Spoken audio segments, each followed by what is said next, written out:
right back into the action for another day of the week. Welcome to the Monday edition. Chasing That Paper, presented by VegasInsider.com.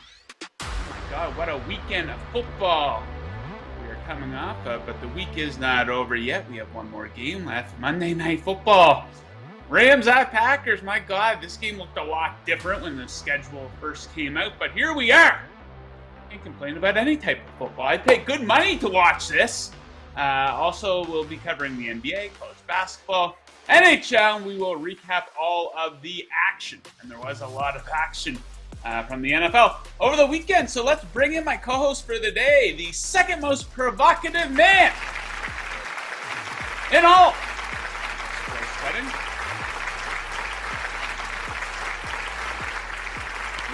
There he is.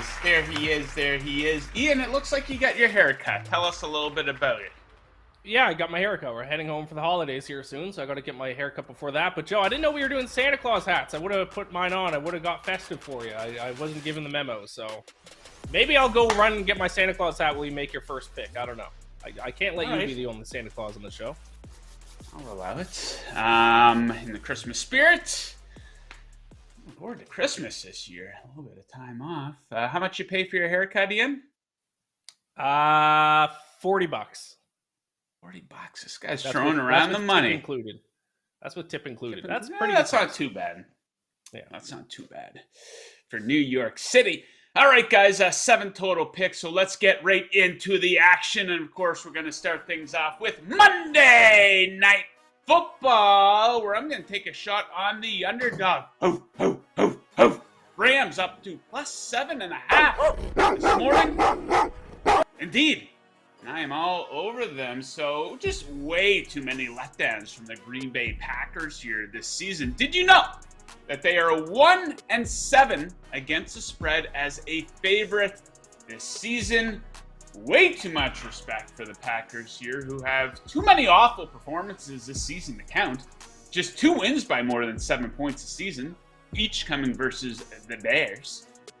Packers really getting judged on reputation here. They don't deserve to be a 7.5-point favorite. Let's not sugarcoat it for a goddamn second, because we don't do that here at Chasing That Paper. The Green Bay Packers defense has been dog shit. Over the last 3 games, they are dead last in yards per play allowed, getting killed both on the ground and through the air. Also 29th in opponent third down conversion percentage in this span, with more than 48 hours to prepare. This time around, maybe McVay and Mayfield can put together a successful game plan. And the Rams aren't giving up, not even close. This isn't a typical situation where losing would benefit them. You know, the Lions own the first overall draft pick. It's not like the head coach is on his way out, not a bunch of crusty veterans on the roster either. I think it's fair to say we're still getting full effort out of this Rams team. They've gone right down to the wire in each of their last 2 games, won one, lost the other. But the point is, both tight games where they competed. And it is worth noting, interesting little trend developing here maybe. Packers coming off a bye, of course. They've had some awful performances out of their bye under Matt LaFleur. A 28-point loss to Tampa Bay and a 31-point loss to the 49ers. Yes, obviously, the Rams aren't those teams, far from it. But the point is, there's a history of the Packers showing up absolutely flat out of their bye. Give me the Rams +7.5. All right, Ian, you have a pick for the total. What are you looking at? I do, yeah. I on the spread, I like the Packers, but we got to give the people a total bet for tonight as well. So I'm going to go over 39.5 in this spot tonight. I think this total is a little bit too low, especially, and Joe, you brought up this point, how bad these, well, you brought up the Packers defense, but the Rams defense hasn't been good lately either. 29th in opponent yards per play over their last 3 games, giving up 6 yards a snap. Packers, as you mentioned, Joe, dead last in opponent yards per play during that stretch, giving up 6.8 yards per snap. They're also 29th and 32nd in opponent yards per pass attempt, and the Packers are 31st in third down defense over their last 3 games. So no matter what way you look at it, these defenses are not good. And another thing that you kind of mentioned, Joe, is that this Rams offense isn't giving up. They're actually, I think, To be fair, I think they have some new life with Baker Mayfield at quarterback because, if nothing else, Baker Mayfield certainly has a chip on his shoulder. Feels like he has something left to prove after the disaster that was his season in Carolina. And something about the Packers offense that I like quite a bit that I think will lead to some more points is that Christian Watson, after a rough start to the season, has really picked things up. 7 touchdowns in his last 4 games. He is giving the Packers a deep threat, something they can look to for explosive plays, 16 yards per reception this season. So with him giving the Packers a deep threat, I think that'll lead to some points as well. I'll go over 39.5 between the Rams and Packers. Yeah, expect Watson to be popular in prop markets here tonight. All right, on to basketball. We're going to start things off in the NBA in Philadelphia, where the Toronto Raptors are in 10, and I will be fading the Toronto Raptors and taking the 76ers to cover the 7.5-point spread. The Raptors are starting to crumble, inching closer and closer to potentially blowing it all up. 5 straight losses, including some really ugly ones too, to the Orlando Magic, and last night as a 6-point favorite to the Steph Curry-less Golden State Warriors, who've been awful on the road. They won in Toronto last night. We got the stats to back it up here too. EFG shooting percentage over the last 10 games. This is 4th versus 27th, favoring Philadelphia. Even more ammo to support Philly. Toronto is 29th in opponent EFG percentage in this game, and 28th in opponent free throw attempt rate. Philly is a team that gets to the line a lot, and Philly has been awesome at home. 11 straight covers. 4 straight double-digit wins at home as well. And what do you know? It's all lining up. Toronto has been awful on the road this season. 3-11 straight up. 29th in EFG shooting percentage. 24th in opponent EFG shooting percentage. Give me the 76ers to roll tonight in beautiful Philadelphia, Pennsylvania. Ian, we move to college basketball. You got a bet that you absolutely love. What are you looking at?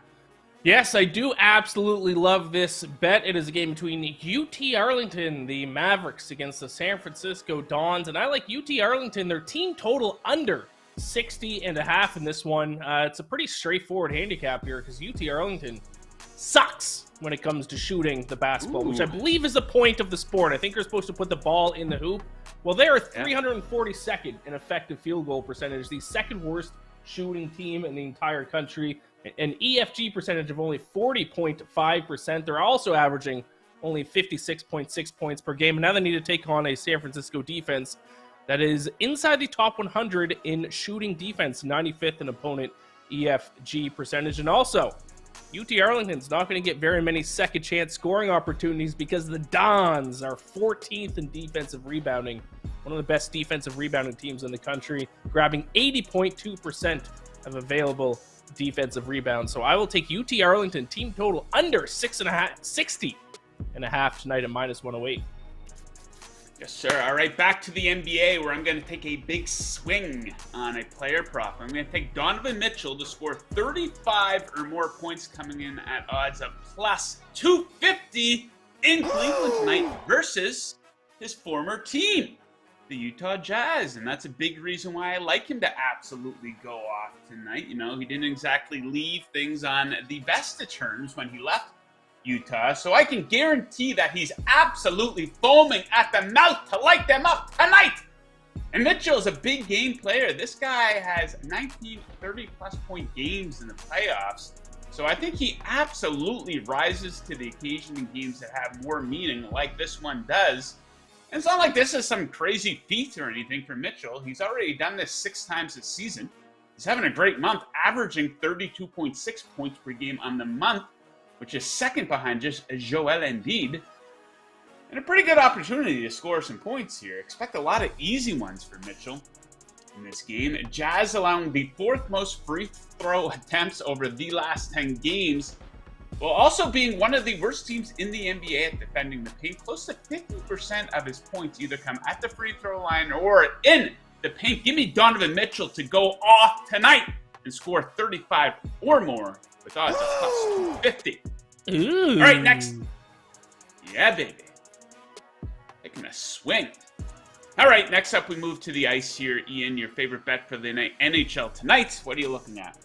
Yep, jumped all over this one. This one's an easy peasy lemon squeezy bet here. It's going to fade the Arizona Coyotes, who are somehow favorites, which makes absolutely no sense to me. So I'll take the Montreal Canadiens, Les Habitants, plus 105 against the Arizona Coyotes here. The Coyotes should not be favored against any team in the entire NHL. I don't think they should be favored against the Halifax Mooseheads, my hometown team.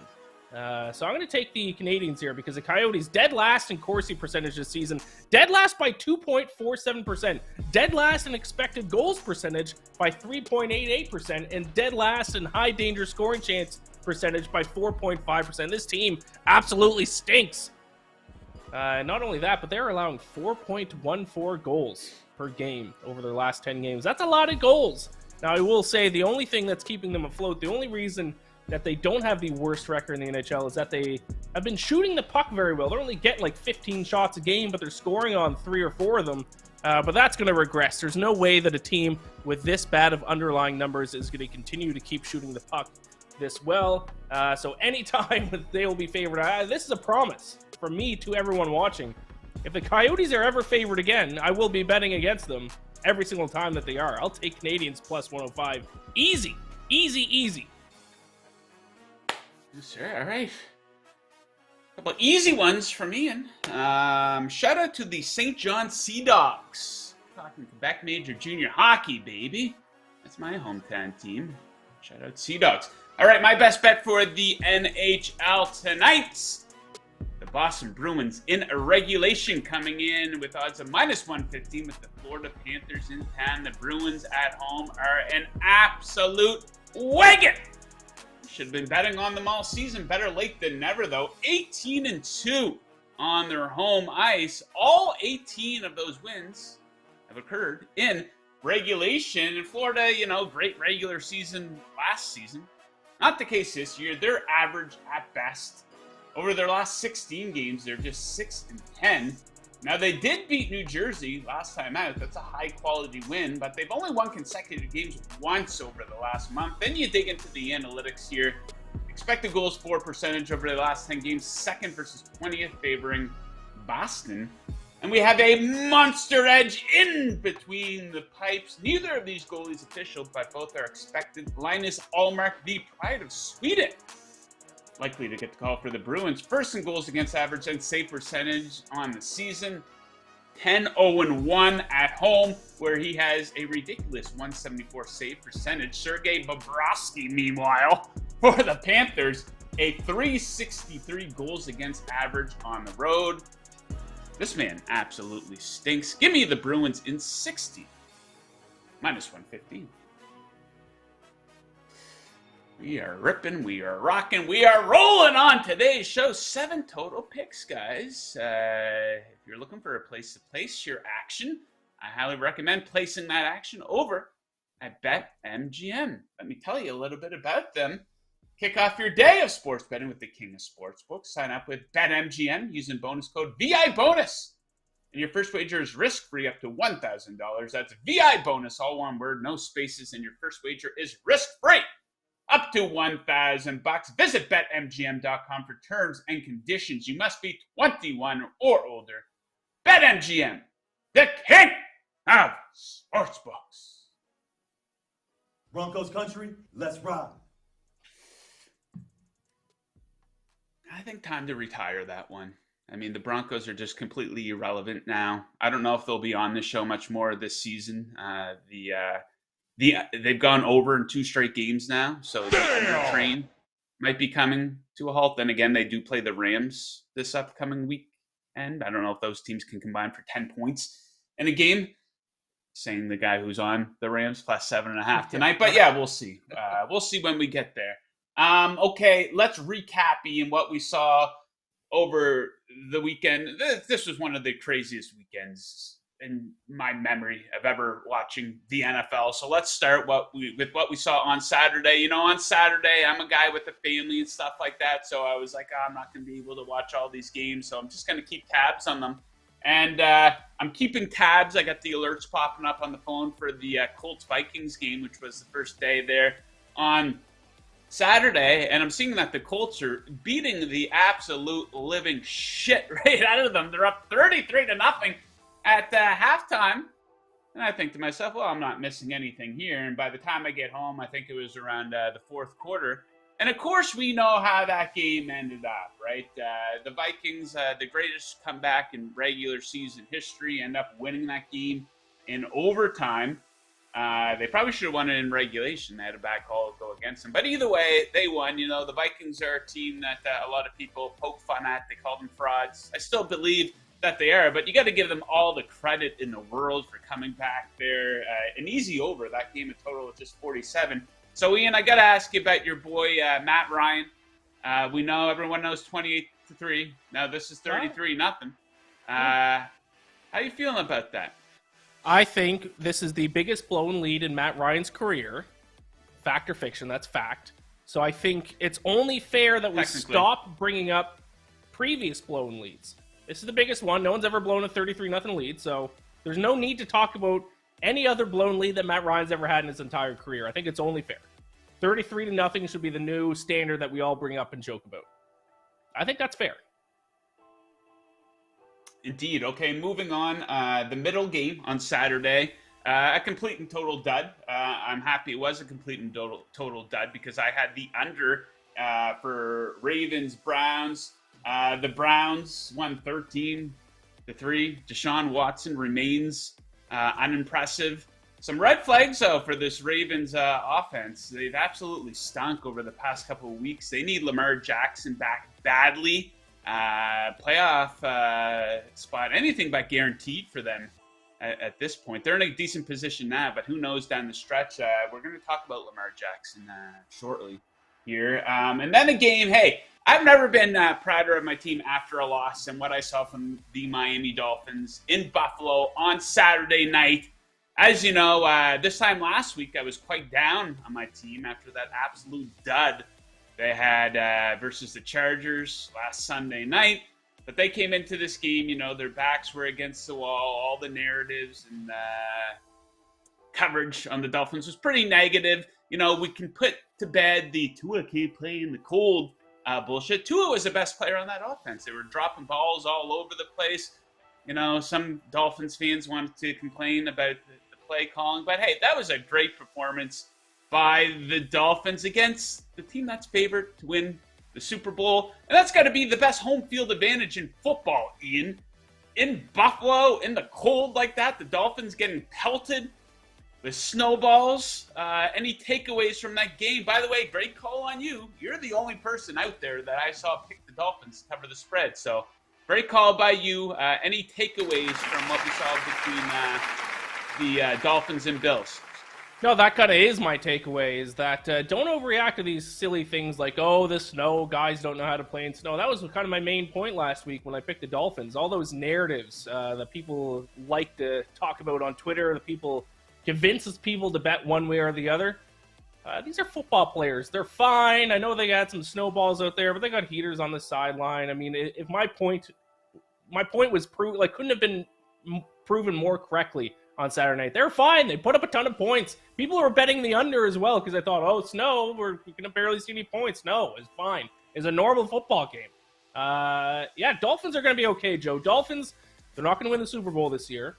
They're going to make the playoffs, though. They're going to take a step forward. They might even win a playoff game, and that's fine. It's just steady improvements for your football team. That's what you got to see. You're still a young team. It's not like this is the last year of your window. The window is just starting to open for the Dolphins, so it's going to be okay.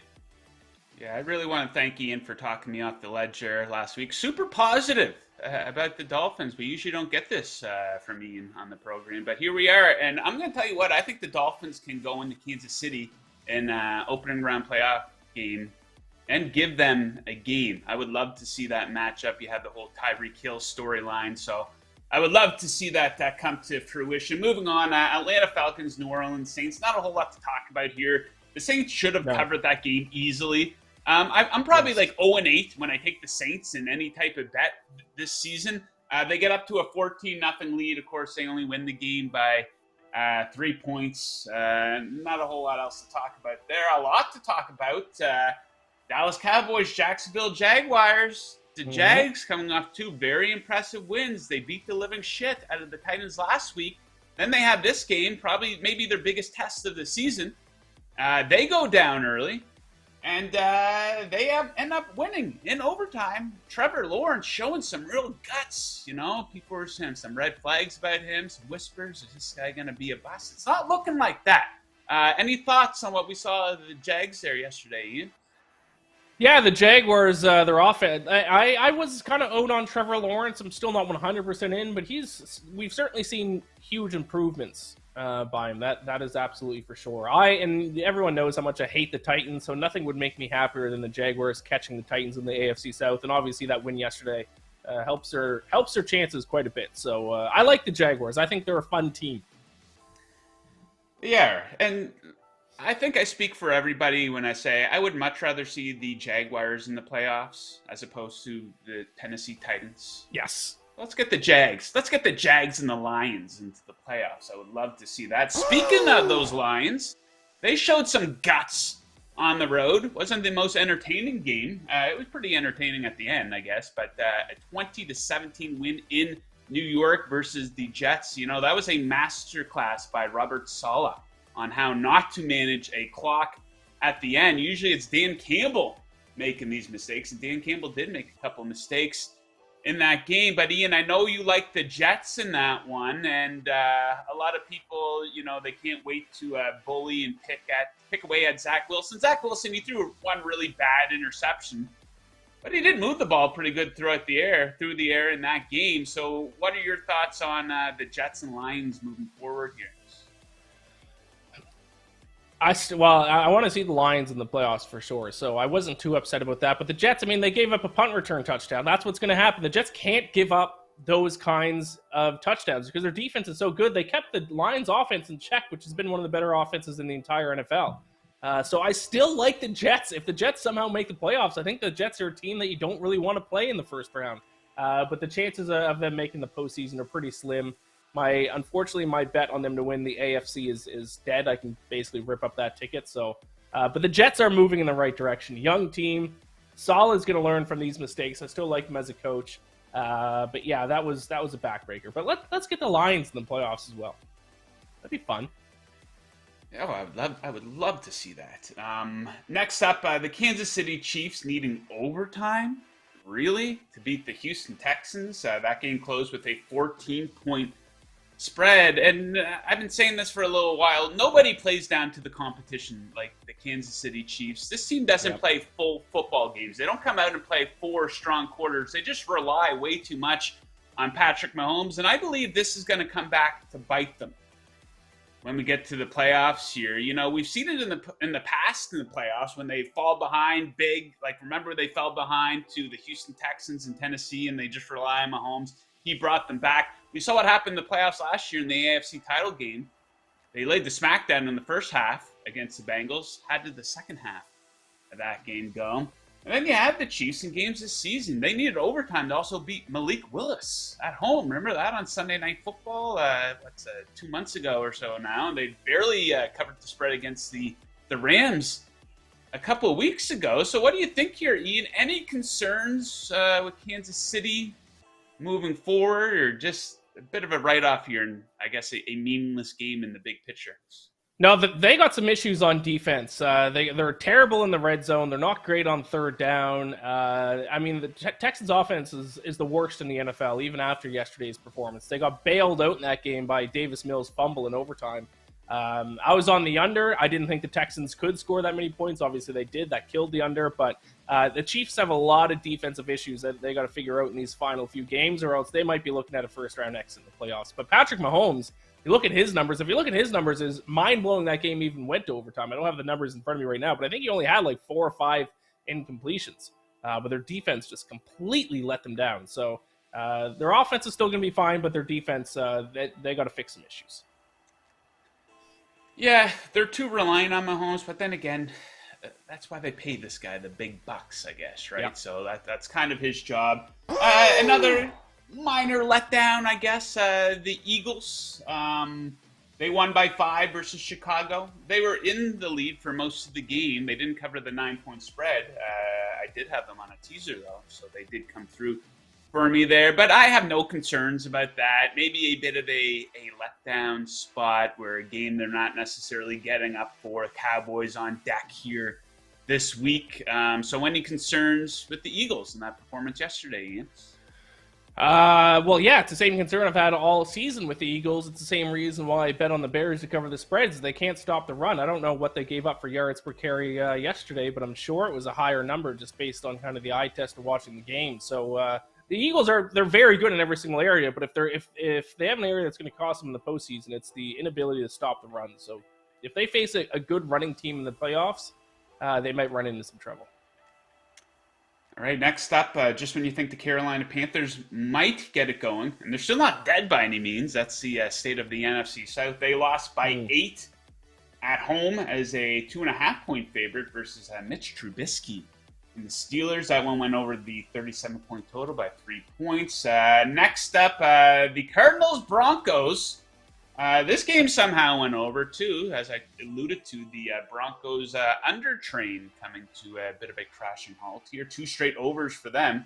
They did win 24-15. Probably most notable out of that result is that hurts the Seahawks pick that they get from the Broncos here in the first round of the draft.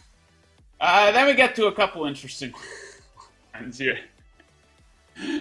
The New England Patriots and the Las Vegas Raiders. Oh my God, man. There's a lot to talk about here. It's rare as a sports fan that you're in a room by yourself watching a game and something happens to make you just laugh hysterically. And that's what what were the Patriots doing? That might be the worst play. I don't know if that was I don't think that was the play design. Did they go into that play saying, let's do a bunch of laterals here and try to pull something off at the end? I think it was more of a improvising an ad hoc type of a thing that we saw from them. But I laughed so hard. And I guess the Raiders, maybe they've had so much bad luck this season with these last-second losses that maybe they were owed one. But the Patriots just gave that away. And I think that's they're not making the playoffs. They have games this season remaining versus the Bengals, the Dolphins, and the Bills. So they look to be in a lot of trouble there too. And another thing I want to add here, Ian, before I get your thoughts on this game, is that 2 weeks ago I came on here and I kind of defended Mac Jones after the Buffalo Bills game on the Thursday night. You know, we talked about Matt Patricia and a lack of weapons. But I think Mac Jones might suck. We saw what he did yesterday. 13 of 31. 13 completions on 31 attempts versus the Raiders. That's one of the worst pass defenses in the NFL. He has 1 touchdown pass in 3 games this month. And I also think Mac Jones looked like an idiot in this game yesterday. Now, we saw it a couple weeks ago, the Thursday night game against the Bills. He was getting very animated on the sidelines, and I think a lot of people had his back. You know, they were going with a bunch of dump-offs and running the ball too much. But we saw this again yesterday, him flipping out whenever things weren't working, yelling at the sidelines, looking like a 3-year-old child out there. Mac, you played like dog shit, buddy. You gotta relax. So, yeah, I don't think Mac is the quarterback of the future here for the Patriots. He just doesn't have it. That running play they ran for him, he doesn't have it. So, Ian, what are your thoughts on the final play of that game and Mac Jones as well? Yeah, Mac Jones sucks. I don't really think there's too much debate there. He's not going to be the guy for New England. But my takeaway from that, and I will admit, I was on the Patriots, so that hurt my soul when it first happened. But then going on Twitter and seeing Patriots fans melt down made up for me losing my Patriots bet. Patriots fans!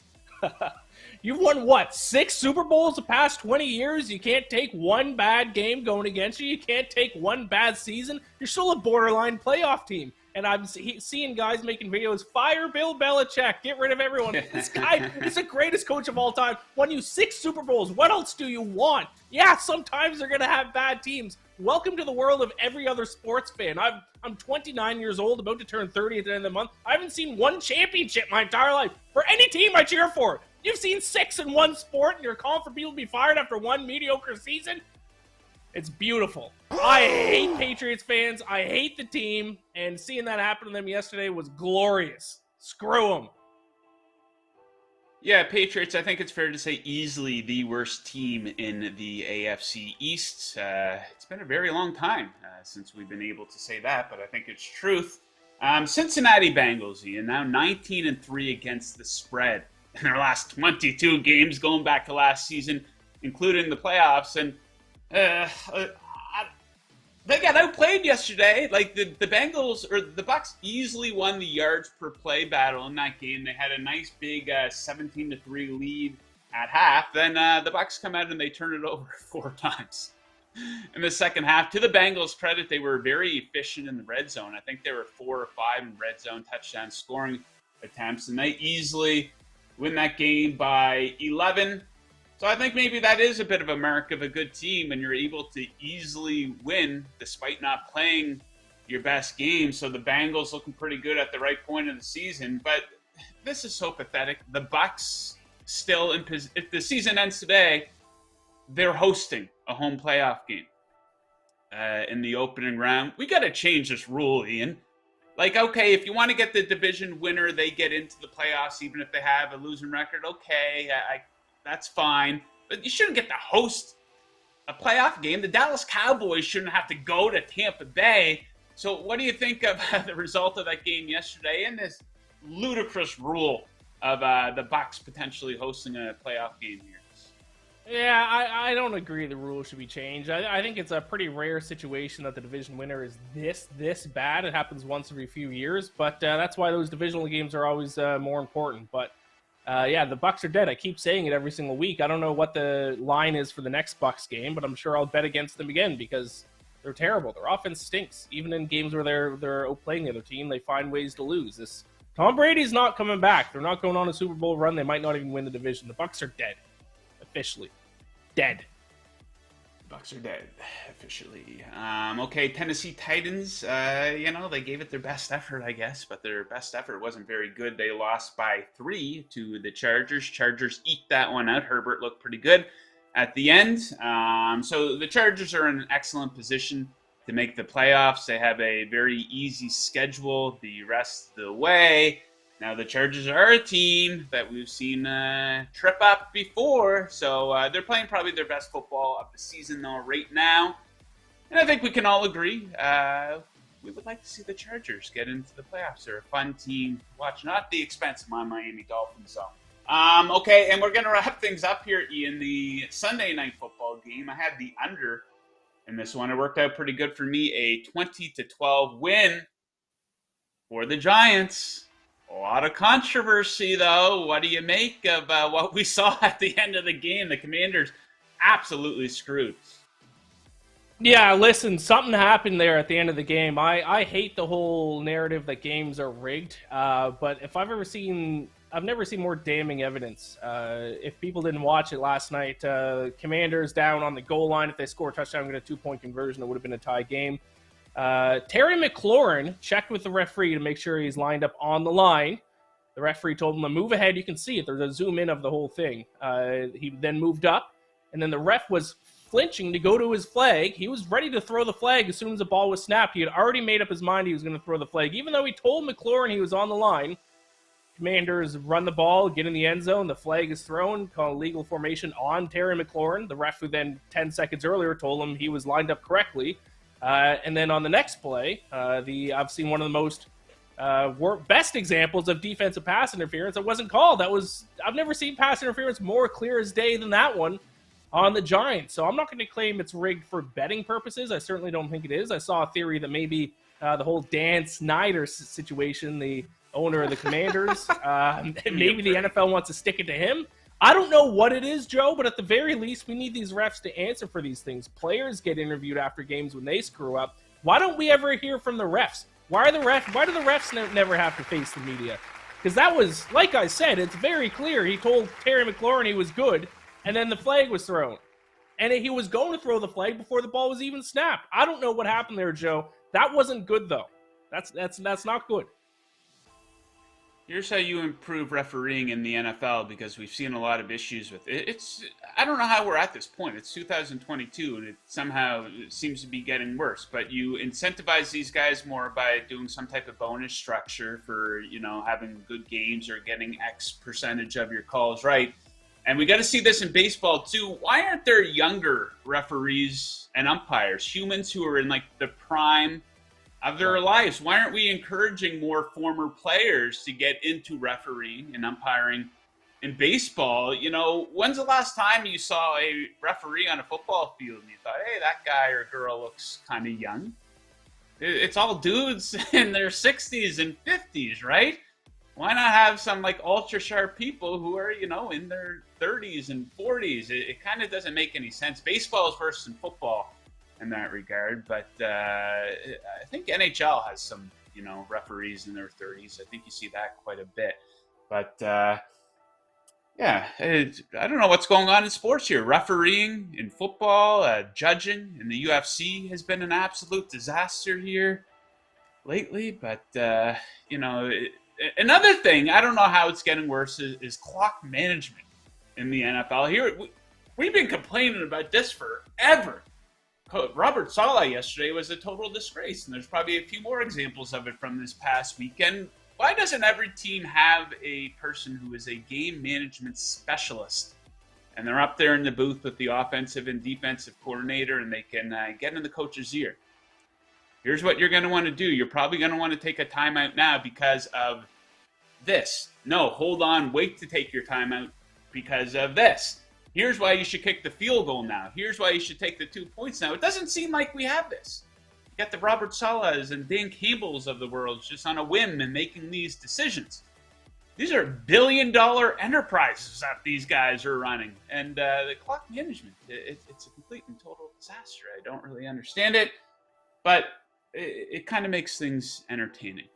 So one thing I want to ask you about, or two things I want to ask you about, Ian, kind of an interesting situation with Lamar Jackson developing. The Ravens are in position right now where if the season ended today, they get into the playoffs. I think if they win 2 of their final 3 games, they're going to be guaranteed to get into the playoffs here. But Lamar Jackson, not at full health. I think it's 3 games now that he's missed. And the whole interesting thing about this is he's got this gigantic contract that he wants hanging over his head. This has been a talking point for 2 seasons now, and it's all about to come to a head. But what would you do if you're Lamar Jackson and you're not 100%, and the team says, we want you to get out there and play, and he knows damn well, and the team knows damn well, if his injury gets aggravated even more, it could become a lot worse, and it could literally cost him hundreds of millions of dollars.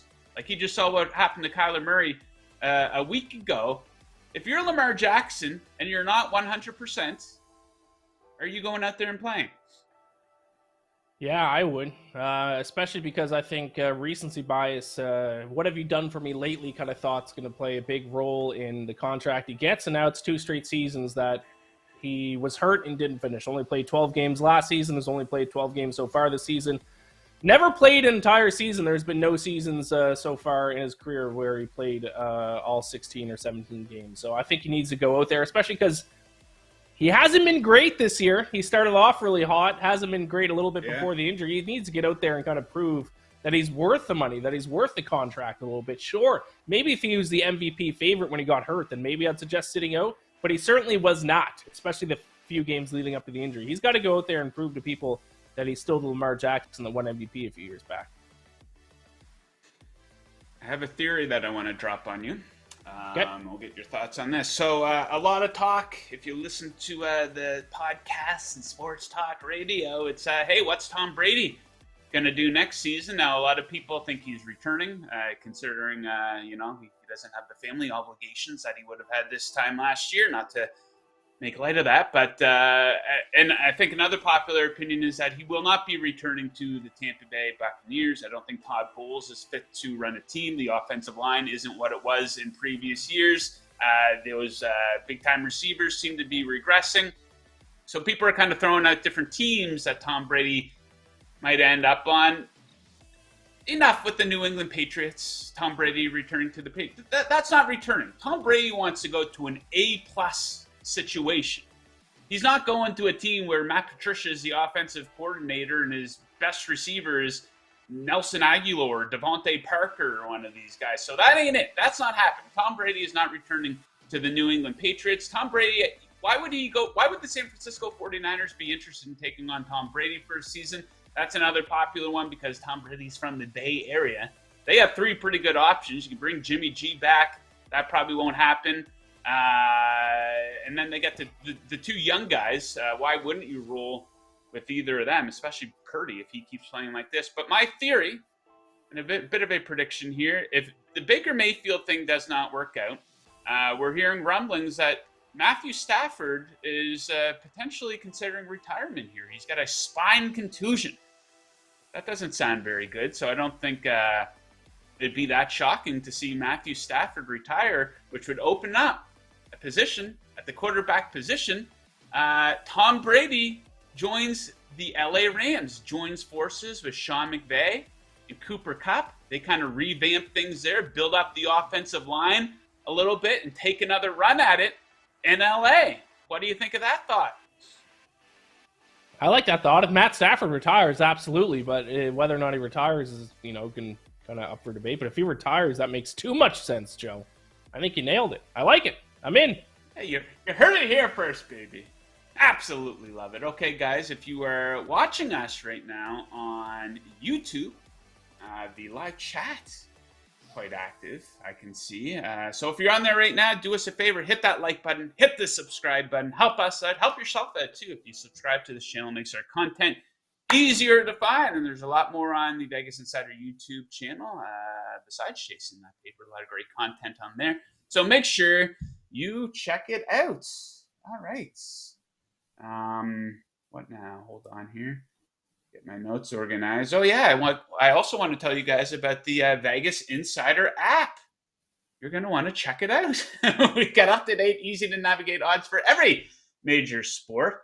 We have all our latest shows, best bet videos, and podcasts, prop trends, features, news, all on the Vegas Insider app. Download the Vegas Insider app right now on Apple and Android. Bet better with the Vegas Insider app.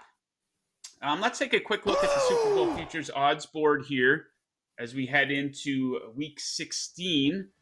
Of course, we have the Bills dominating first place. Good on them for closing out that game versus the Dolphins on Saturday. They look pretty good. Philadelphia Eagles, I don't nick them too much for that uninspiring performance, I guess you would call it, versus Chicago. Kansas City, I don't know. Like I said, they don't play full games. They rely way too much on Patrick Mahomes, so I don't know about that. I like the Bengals better than the Chiefs, personally, at plus 750. They're just rolling. Joe Burrow, absolutely a big game player. Maybe their defense, a little underrated. San Francisco, Brock Purdy went into a tough environment to play on the road in the cold in Seattle on Thursday, and he looked pretty damn good. The Cowboys, don't waste your money. The Vikings, don't waste your money. The Ravens, who knows? Maybe Lamar comes back and he's lights out and he plays at an MVP level. I don't know about that. But the longest shot here that I probably like would be the Chargers. They got that great quarterback the rest of the regular season. It looks pretty easy. Ian, any thoughts on a whole? Has your opinion changed in regards to who can win the Super Bowl, who's getting to the Super Bowl based on what we saw this past week?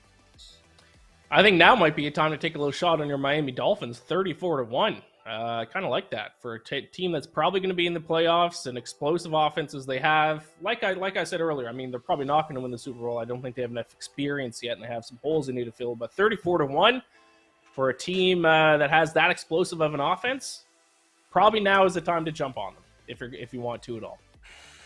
Yeah, that was, a lot of Dolphins fans were complaining at the end of that one. But that was a tough environment. They're getting pelted with snowballs. Tua apparently can't play in the cold. He looked pretty good.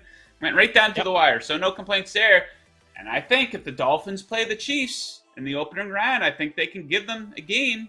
Do the Dolphins have a better defense than Kansas City? Neither defense is very good.